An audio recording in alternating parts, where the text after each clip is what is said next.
በህይወታችን በጣም ትልቅ ትርጉም የነበረው ፎቶ ነው። እኔም ለመጀመሪያ ጊዜ በህይወቴ ለመጀመሪያ ጊዜ ተንበርክኬ ሴት ልጅ ታገኛለሽ ብዬ ጠየቅኩበት። የትኛውም አጋጣሚ ህይወቴ ውስጥ ገብቶ ህይወቴ ድስት ለመበጥበጥ ምናምን መጥፎ ደረጃ ለመሄድ ነው ማለት ያለብኝን ነገር ብያታለሁ እና ከዛ በኋላ ግን እሷ ሳይቆርጥላት ቀርቶ እየመጣች አፈቅርሃለሁ ምናምን ብትለኝ እኔ ምንም ላደርጋት አልችልም። አታፍቅሩኝ አይባልም። አትወደኝ አይደለም እኔ አንድ የምፈልገው ነገር አለ። እስካሁን ያብዛት ነው ልኝ አቅም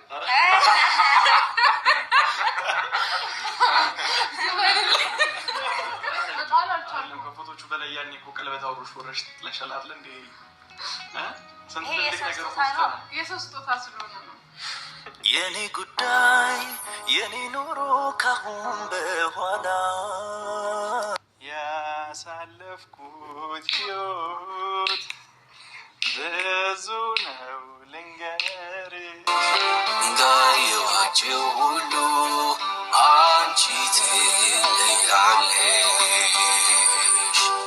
እንዳልካፌ ባይወጣ ሄለን የሆነ ሰዓት ታስታውስ ከሆነ ሰሞኑን አባራ እኛንን ጠርተንህ ነው ገባ ጠርተንህ ነው እኛ ወደዚህ ጉዳይ ያስገባን ለዛ ስለሆነ ስለከነከነን ነው እንጂ ያሳለፍኩት ህይወት ብዙ ነው ልንገርሽ እንዳየኋቸው ሁሉ አንቺ ትለያለሽ። ሴት ልጅ እህት ወይንም እንዳላችሁ ስታስቡ የሆነ ሰው ሲጎዳ ተደጋጋሚ አንድ አይነት ነገር ሲሆን ለምን እንደዚህ ታደርጋለህ በሚባል ሰዓት ልዑል ነው ህይወቷን የሚያበላሸው ምናምን ማለት አይደለም። ጓደኞቿ እሷን ደስታ ይፈልጋሉ። የምር ሶሲም አብሮ አደጓ ናት። ልዑልም አሁን ብታውቀው እና ምን ልላችሁ ነው ማንም እኔ ሄሉ ጥሩ ህይወት እንዲኖረን ነው። ግን እዚህ ጋር ማንኛውም ሰው የሚነግራት ድጋሚ እንዳትከፋ ድጋሚ እንዳታዝን ነው። ለዛ የተደረገ ነገር ነው። ሁሉም ጓደኞቿ በዙሪያ ያሉት አይሆንም እያሉ ያሉት ያለህን ህይወት ጨርስ። ደግሞ ሌላ ሰው እያለቀሰባችሁ ሌላ ሰው ህይወት ጋር ስትጀምሩ ያ ህይወት ለጊዜው ሊያስደስት ይችላል። መጨረሻ ላይ ግን መጥፎ ነው፣ የሰው እንባ ማለት ነው። ያ ነገር እንዳይሆን። ሰላም ጤና ይስጥልኝ ውድና የተከበራችሁ የመታገስ ቤተሰቦች እንዴት አላችሁ? ሆነ ያለው እግዚአብሔር ይመስገን። እናንተም ሰላማችሁ ይብዛ እያልኩ ውዶቼ ዛሬ መተናል ትላላችሁ። እንግዲህ ሶሲና ልዑል ሄሉንና ያቡን ሰርፕራይዝ አድርገዋቸዋል ማለት ነው። በስተመጨረሻም ልጅቷ ያው ንግግሯን ትላንትና ከጨረሰች በኋላ ማለት ነው እንግዲህ ተመልሳ የጨረሰች መስለኝ። አንድ ሰው አልፈልግም ከተባለ ድጋሚ ያው የሚቆርጥበትን መንገድ ነበር ስትፈልግ የነበረው ልጅቷ እና ውዶቼ ሶሲ ማንኛውም በዙሪያ ያለ ሰው በእርግጥ ሁሉም ሰው እኩል ይመኛል ማለት አይደለም። ጥሩ ይመኛል 100%። የሰው ልጅ ሆኖ ለሰው መጥፎ የሚያስባለ ብዬ አላስብም፣ ያው ሰይጣን ካልሆነ በስተቀር ማለት ነው። እና ግን አንዳንዴ ደግሞ ሄሉ የዋህ ስለሆነ ያ የዋህነቷ ሁሌም በየዋህነት እንዳትጎዳ ያደረጉት ነገር ነው ብዬ ነው ማስበው። ለማንኛውም እስኪ ዛሬ ፏፈሽ ብለዋል። ወደ ቪዲዮ እንሄድ። አሳውቄ ነው ዞር ማለት ምንድነው ይሄኛ ገረመኝ ታችሁ በመውጣታችሁ የተነሳ በዛ ደስታ ያን በማስመልከታ እስኪ ቀመጡና በደንብ እናወራበት አይሻልም? ያለውን ነገር ዲቴል እኛ ያው ሚሪንዳ ነው የምንጠጣው። አይ ነው ታዲያ ሞታል ነው ዛንዴ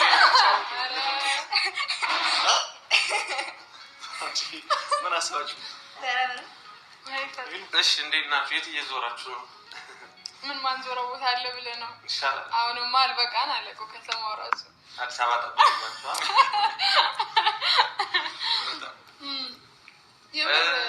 ያኛው የምፈልገው ነገር ስለተደረገ ይሄ እነዚህ ፎቶዎች እንዴት እንደምወዳቸው ባይዘው ሁሉም የራሳቸው ማስታወሻ አላቸው። ያ ፎቶ በጣም ነው የምወደው። ይሄ ደግሞ ካስታወሳችሁ ቀለበቱ ነው። አንተስ በጣም ይሄ በህይወታችን በጣም ትልቅ ትርጉም የነበረው ፎቶ ነው። እኔም ለመጀመሪያ ጊዜ በህይወቴ ለመጀመሪያ ጊዜ ተንበርክኬ ሴት ልጅ ታገቢኛለሽ ብዬ የጠየኩበት ቀን፣ ቤተሰቤንም ጓደኞቼንም ያስደሰትኩበት ቀን ነበር። ያንን አያስታውስም። ንዴቱ ነው የሚያስታውሰው። እና የልዑል የሄሉን ክፋት አይፈልግም ብዬ ነው የማስበው። ምክንያቱም ካሰባችሁ ከዚህ ቀደምም ተደብድቧል። ልዑልን ያው ደብድቦታል እና አስደብድቦት ይሁን አላውቅም። በነገራችን ላይ ሁለቱም የአንድ ሀገር ልጆች ናቸው። ያኔ ትንሽ ነው ቢራራቁ እና ሆኖም ግን ልዑል የሄሉን ክፋት አይፈልግም። ያው በመጀመሪያ የነበረው ሀፕን ያደረገው ድጋሜ እንዳይደገም ብለው ያሰቡት ነው። ሶሲ ደግሞ በቅርበት ሆና በደንብ ታውቃታለች። ልዑልም ያውቃታል ሄሉ በነገራችን ላይ ስትደሰትም በጣም ደስተኛ ነው። ቶሎ ነው የምትደሰተው። በትንሽ ነገር ትደሰታለች። እንዳያችኋት እኮ የሰው ልጅ አንድ ጊዜ የሆነ በእይታ ብቻ ታውቁታላችሁ። ስትከፋውም ደግሞ ቶሎ ነው የምትከፋው እና ያ ነገር ተደጋጋሚ እንዳትጎዳ የሚለው ነገር ነው። በነገራችን ላይ ሁሉ ነገር የምናየው ሶሻል ሚዲያ ላይ የሚታየውን ነገር ሁሉ ያ ሰው ያደርጋል ማለት አይደለም። በምንም ይሄን እንዳታምኑ። ሶሻል ሚዲያ ላይ የምታዩት ሁላ ትክክለኛ ሪያሊቲ ነው ብላችሁ እንዳታስቡ። ከሱ ጋር ከምትወዱት ሰው ጋር ከምትዋደዱት ሰው ጋር እኮ ብትኖሩ በጣም ደስ ይላል። ግን ደግሞ እግዚአብሔር ከጻፈላችሁ አያችሁ አይደል? እግዚአብሔር ከጻፈላችሁ ጋር ነው። ብዙ ወጣ ውረድ ካያላችሁ እግዚአብሔር ከፈቀደላችሁ ጋር ነው የምኖሩት። ለእውነታና እውነታውን ይዤ ምን ያክል እንደምጋፈጥ ታውቂያለሽ እንጂ ሲቀጥል ማን ጓደኛ ነው ሄድልኝ ዞር በልልኝ እየተባለ ማንም ጓደኛ አይቀጥልም። ግን እኔ ከአንቺ ዞር ብልም እውነታዬን አሳውቄ ነው ዞር ማለት የምፈልገው። ወደ ቁም ነገር ቶሎ የምትገቡበት ነገር ተግባብታችሁ ግን ምንም አይነት እክል ባይኖር ደስ ይላል። ሁሉም ሰው ላይ ሁሉ ፍቅረኛሞች ላይ ሁሉም ትዳር ላይ እንከን አለ፣ እክል ያጋጥማል ምናምን። ተነጋግራችሁ የምትፈቱ ሰው ሳይሰማችሁ እንደዚህ አይነት ሰው ሆኑ እና የነበረኝ ነገር ያ ነው። ሌላ ምንም ነገር አልነበረም። ሶሲ ደግሞ ትቀጥል። ያው እንግዲህ ብለው ሁሉን ጨርሰዋል። እኛ የእናንተን አብሮ መሆን ነው የምንፈልገውና ምክንያቱም ከያኔ ጀምሮ ራሱ እኔ እንዳሉ አንቺ እምቢ ባልሽ ሰዓት ያብንም ያገናኘናችሁ ፋትሽም በደስታሽም ነበር እና ካጠገብሽ ከዚህ በኋላ በእንደዚህ አይነት ጉዳይ በተመሳሳይ ጉዳይ እንድትጎጃ አንፈልግም እና ለዛ ነው ያንን ውሳኔ ወስነን ያብም ደግሞ ወደ አንቺ ህይወት አይምጣ እያልን የነበረው። ግን ደስ የሚለው ነገር ልጅቱም ከዚህ በኋላ ወደ ህይወት አልመጣም ብላ ሄዳለች እና ለዛ ነው እንጂ እኛ ከአንተ ጋር ክፋትም ጸብም ኖሮብን አይደለም። ያን ትረዳናል ብለን እናስባለን። አልፏል። ዋናው ልጅቱ ከዚያ ነገር መውጣቷ ነው። በመሀል በጸቦች መሀል ውስጥ እኔም ሆነ ልዑል ያስከፋናችሁ ነገር ካለ በጣም ይቅርታ እንጠይቃለን። እናንተን ብቻ ሳይሆን ቤተሰቦችንም በጣም ይቅርታ። ለሄለን ብለን ነው እንጂ ክፋት ኖሮብን ወይም ሄለንን ደስታ ማየት ሳንፈልግ ቀርተን አይደለም። ብቻ አይደለም። ስለዚህ በጣም ደስ ብሎናል። ያንን በማስመልከት ደግሞ የእናንተን ፍቅር ስለምንፈልግ የእናንተን ደስታ ማየት ስለምንፈልግ ነው በትንሹ ይሄንን ያዘጋጀንላችሁ እና ሌላ ምንም እኔ የምለው ነገር የለም። እናንተም የተሰማችሁ ነገር ካለ ማውራት ትችላላችሁ።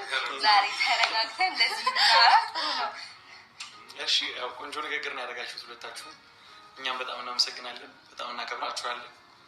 ያልጠበቅነውን ነገር ነው ያደረጋችሁት። እኔ ጀስት ቤት እየጠበቁ ነው ምናምን እንደዚህ ነገር ምናምን አስበው ምናምን ብላ ስትነግረኝ መጀመሪያ ላይ መምጣት አልፈለኩም። ለምሳሌ ያቺም ልጅ ድሮ ፍቅረኛ ነች። ገብቶሻል? በአደባባይ በሰው ፊት ምንም አይነት ነገር ልላት አልችልም። በቂ ማለት ያለብኝን ነገር ብያታለሁ። ከዛ በኋላ ግን እሷ ሳይቆርጥላት ቀርቶ እየመጣች አፈቅርሃለሁ ምናምን ብትለኝ እኔ ምንም ላደርጋት አልችልም። አታፍቅሩኝ አይባልም፣ አትወደድኝ አይባልም፣ ለምን ወደድሽኝም አይባልም። ገብቶሻል? መናገር ያለብኝን ነገር አንዴ ተናግሬ ጨርሻለሁ። ከሄሉም ጋር ስመጣ በሚዲያ ላይ የመጣሁት አይደል፣ በድብቅ ከዛች ጋር ያለኝን ነገር እያለ ከሄሉ ጋር ደግሞ በድብቅ አይደለም የመጣሁት። ያቺን ልጅ እንደምታየው እርግጠኛ ነኝ ምናምን እና ለእናንተም ስነግራችሁ እኔ በእኔ ቦታ ያለው ነው አይደለም ልክሽ የምችለው። ልጅቱ ምን ታስባለች ምናምን የሚለውን እኮ እኔ ከእሷ እርግጠኛ ልሆን አልችልም። እኔ ግን ከእሷ ጋር ጨርሻለሁ። ምንም ነገር የለኝም። ተነጋግረን ጨርሰን የፈታነው ነገር ነው። ድጋሚ ሊያገርሽባትና ኔክስት ኮል ትመጣ ትችላለች። ደግሞ አገርሽቶባት እንደገና ገብቶሻል?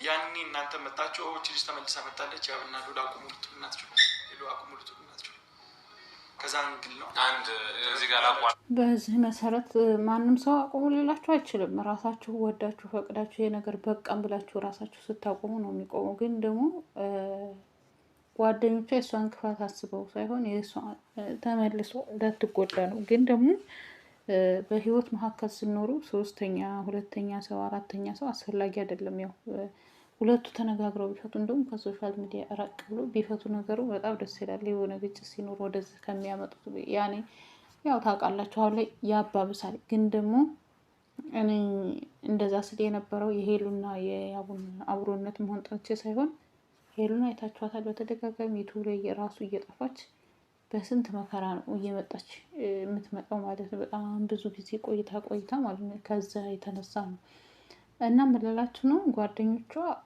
ያቡ እንዳለው እና ሄሉ ከፈለገች ምንም ነገር ቢመጣ አጋፈጣለሁ ብላ ካሰበች ልዑልም ሆነ ሶሲ ማንም ሰው እናትና አባቷ ራሱ ሊያቆሟት አይችሉም። ዋና የእናንተ መግባባት ይሄ የሁለታችሁ መግባባት ነው። ግን ደግሞ ሰውም ሲያለቅስባችሁ ሰውም ሲያዝንባችሁ ጥሩ አይደለም። ለአሁን ምንም ላይሆን ይችላል፣ ግን ጊዜ መጨረሻ ላይ ግን ያቺ እንባ እንትን ትላለች። ትቀጥላለህ። ማቋረጥህ ነገር ምንድን ነው? አሁን ለምሳሌ በቀጣይ ልጅ እንዳልከው አገር ሸውቶባት ብትመጣ ያብ ስራ እንዴት ምናምን ሳትጨርስ ምናምን ልንል አንችልም። በድጋሚ ግን መጀመሪያ ነገር ልንገርህ። አሁን ሄለን አግዙኝ ሳትላችሁ እንዴት አይነት ነገር ነው ፖይንቱ? ሄለን የሆነ ሰዓት ታስታውስ ከሆነ ሰሞኑን አባራ እኛንን ጠርተንህ ነው ገባ ጠርተንህ ነው እኛ ወደዚህ ጉዳይ ያስገባን ለዛ ስለሆነ ስለከነከንን ነው እንጂ ከመሬት ተነስተን እኮ አይደለም። ለምሳሌ ምንም ሳናገናኘ ሄለን እናንተ በራሳችሁ ወደ ድሮ ተመልሳችሁ ከዛች ልጅ መታ እኮ አይደለም እኔ አንተን ዘልያን ነው ገባ እኔ ራሴ ጠርቼ ከሄለን ጋር አገናኝቼ እኮ ስለተፈጠረ እኮ ነው ሶሲ ምን የሚያንጨረጨረን እንጂ አሁን ከዚህ በኋላ ልጅቱ ብትመጣ ያልጨረስከው ነገር ምናምን ልንል አንችልም። ስልክ እናንተ ጠይቃችሁ ምናምን ጣልቃ ልንገባ እንችላለን እንጂ አሁን በደንብ በስርዓት የምነግርህ ነገር ከዚህ በኋላ ተግባብተናል ይመስለኛል። ቤተሰብ ያው ሁላችንም ሰው ተባባል እርግጠኛ የእውነት ብቻ እንደዚህ አክብራችሁ ስላዘጋጃችሁ በጣም ማርኬ አመሰግናለሁ። እናመሰግናለን። ሲቀጥል የሰው ልጅ እንዳረዳዱ ይለያያል። ባይዘዌ እኔ ልዑልን እንደማውቀው ሌላው ሰው ያውቀዋል ማለት አይደለም። እኔ እሷን እንደማውቃት ማለት ነው። እና ምን መሰላችሁ በየትኛውም ሰዓት ልዑል ነበረ፣ ሶሲም ነበረች ከጎኔ። እነሱ ቢናገሩም ልክ ናቸው። ምክንያቱም እነሱ በሚያዩት አንግል ነው የሚያወሩት። ገባችሁ አይደል? እዛ ጋር ጥፋቱን ያያሉ። ጥሩ ነገር ሲኖር እንደዚህ ይኸው ጥሩ ነገር አድርገው ይጠብቃሉ። ጥፋት ሲኖር ደግሞ ጥፋቱን ነው እዛ ጋር የሚናገሩት። እና እነሱም በራሳቸው ልክ አሁን እኔ ወደ ስህተት ሳመራ ዝም ብለው ልክ ነሽ ሊሉ አይችሉም። እነሱም በሚያዩት አንግል ያያሉ። እኔ ደግሞ በራሴ አንግል ነው ማየው። እና እኔ በየትኛውም አጋጣሚ ልዑል ህይወቴ ውስጥ ገብቶ ህይወቴን ጀስት ለመበጥበጥ ምናምን መጥፎ ደረጃ ለመሄድ ሞክሮ አያውቅም። እና ጀስት እሱ በቃ በሚረዳው አረዳድ እንደ ወንድምነት በቃ በሚያየው አንግል ነው እኔን ከዛ መንገድ ለመመለስ የሚሞክረው እንጂ ሌላ ነገር የኔን ህይወት ለመበጥበጥ ኦር ምንም። ልዑል እኔ ከወንድሞቿ ከነ እናቴ አሁን የራሱ ህይወት ይዞ እዛው ቅርብ ለቅርብ ናቸው። እንደዛ ስትሆን በዛን ጊዜ አብረዋት ነበረ፣ ያቡም ነበረ። በእርግጥ እንደዛ ሆነ አልተዋትም፣ እያለቀሰ በጣም እያዘነ ነበር። በጣም ምርጥ ልጅ ነው እኮ ያቡ፣ በጣም የዋህ ልጅ ነው ከሚገባው በላይ። ለሴት ልጅ ያዝናል። የበፊት ፍቅረኛውንም እንደዛ ስታማ ሲያት ከዛ ነገር አውጥቷታል። ግን ደግሞ እንደኔ እኔ አሁን ችኩል ነኝ። የሆነ ነገር ለማድረግ ከፈለግ ቶሎ ካልሆነ እናደዳለሁ። እና የሆነ አንዳንዴ ቸኩል የምናደርገው ነገር ዋጋ ያስከፍለናል። ገባችኋል? እና ሄሉ እንዳለችው ያረዳድ ነገር ነው። ሄሉ መጥፎ ነገር እንዳትሆን ሁልጊዜም ከጎን አለ በቻለው አቅም ልዑል ማለት ነው። ልዑል በህይወቷን በጥብጦ አያውቅም፣ የእውነት ለመናገር ማለት ነው። ሄሉ እንዳለችው እኮ እሱ ጋር እዚህ ጋር እኮ እሱን አይመለከተውም ህይወቴ ላይ የኔ ውሳኔ ነው። እና ግን እሱ መንገድ ነው የሚያስይዘኝ። እና እንደዛ ነው። ሶሲም ከሆነች እህቴ ናት፣ ታውቋታላችሁ። እና ሌላ ታርጎኝ ሙዚቃ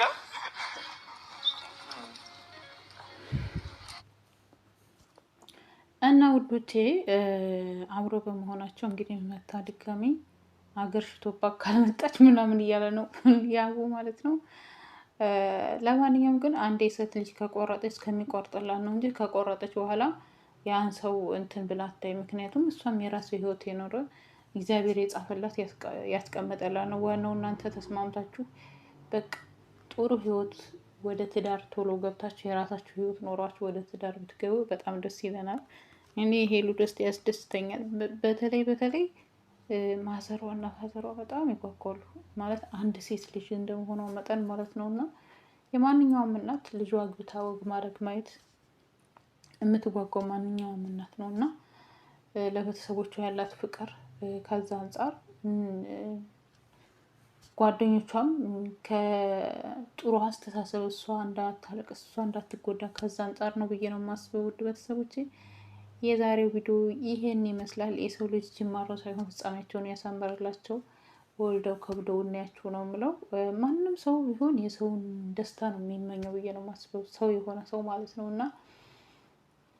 እና ውዶቼ የዛሬ ቪዲዮ ይሄን ይመስላል። ላይክ ሰብስክራይብ እያደረጋችሁ አበረታቱኝ። ወዳችኋለሁ። በሌላ ቪዲዮ እስከምንገናኝ ሰላማችሁ ይብዛ።